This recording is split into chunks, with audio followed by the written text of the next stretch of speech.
Good Wednesday morning, manna gatherers. We are back for our weekly, or I guess tri-weekly manna. We are continuing with our one verse, Proverbs 1:7. The fear of the Lord is the beginning of all knowledge. Fools despise wisdom and instruction. I'm choosing still just one verse, hoping that you will marinate and ponder, ruminate, commit this verse to your memory so that you can recall it when you need it. That's what scripture, especially wisdom literature, it's meant to be recited and memorized so that when you do need some wisdom in your life, you can recall it. So you probably know by now that I love words. I do love words, and there are words for people who do love words: logophile, philologos, and logomaniac. I like this last one. I'm a logomaniac. I especially love to delve into words chosen by biblical translators. My first Greek professor way back in the day at Gardner-Webb said that about 80% of the Bible gets lost in translation. There are just some words or idioms or contextual clues that native readers or listeners would pick up on that just don't really translate well.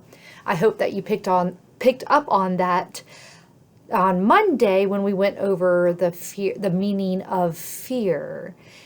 So, because I love words, and we looked into the meaning of fear in the Bible on Monday, I thought we would just keep with this same kind of line of thought today, looking at the word fool in the second half of Proverbs 1:7. It says, "Fools despise wisdom and instruction." Well, guess what? In the Hebrew language, there are five words for fool. 5. Nabal, Lutz, Kesil, Pethiel, and Evel. This last one, evil, yes, it sounds like evil, I'll get to that in a minute, is the one translation of fool that is used in Proverbs 1:7. The root word of this Hebrew word, evil, is perverse. Perverse. This kind of fool not only despises wisdom, but always think he or she is right, and laughs and even mocks those who try to instruct or correct them, escalating to the point of becoming very quarrelsome, which results in harming people, hurting people, whether that's others or him or herself. We all know a fool like this, do we not? So the fool isn't so much as stupid, a synonym that I hear when I read fool in the Bible. This kind of fool that Proverbs 1:7 is getting at is a fool who is willfully evil, choosing to be immoral and pernicious, a big fancy word that simply means hurtful or wicked. A person who chooses to be hurtful or wicked, evil, immoral. Remember this word for fool in Proverbs 1:7, evil, it sounds a lot like evil. So you can think that when you read it. So I think it can be said that a fool's problem, the fool that Proverbs 1:7 talks about, the problem isn't merely an intellectual one of the head, being ignorant, living in the unknown, just not knowing something. Rather, a fool's problem is a spiritual problem, a problem of the heart, revealing the true colors of one's character. Throughout wisdom literature, like Proverbs is considered within the wisdom literature genre, the fool is often contrasted with a wise person, which is often represented as a contrast between the sinful one and the faithful one.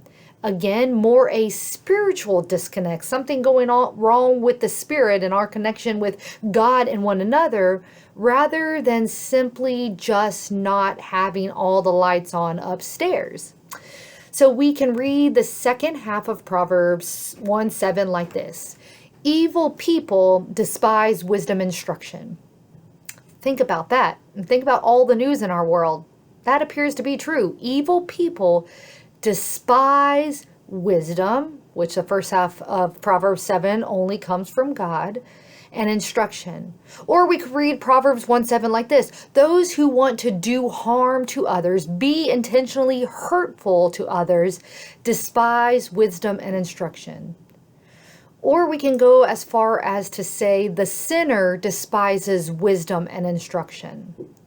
Therefore, the fool is in direct opposition to being one who is in awe or wonder or worship of God, like we talked about on Monday when we talked about the first half of Proverbs 1:7. Proverbs does this a lot. Contrasts two ideas or two opposing beliefs or ways of being in the very same verse. In a sense, I feel like this makes us choose who we will be when Proverbs does this, like we have in Proverbs 1:7 this week. Are you one who lives in awe, wonder, amazement, and worship of the Lord? Or are you one given over to evil, despising wisdom and instruction?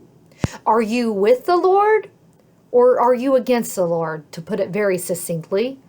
What do your words and your actions proclaim?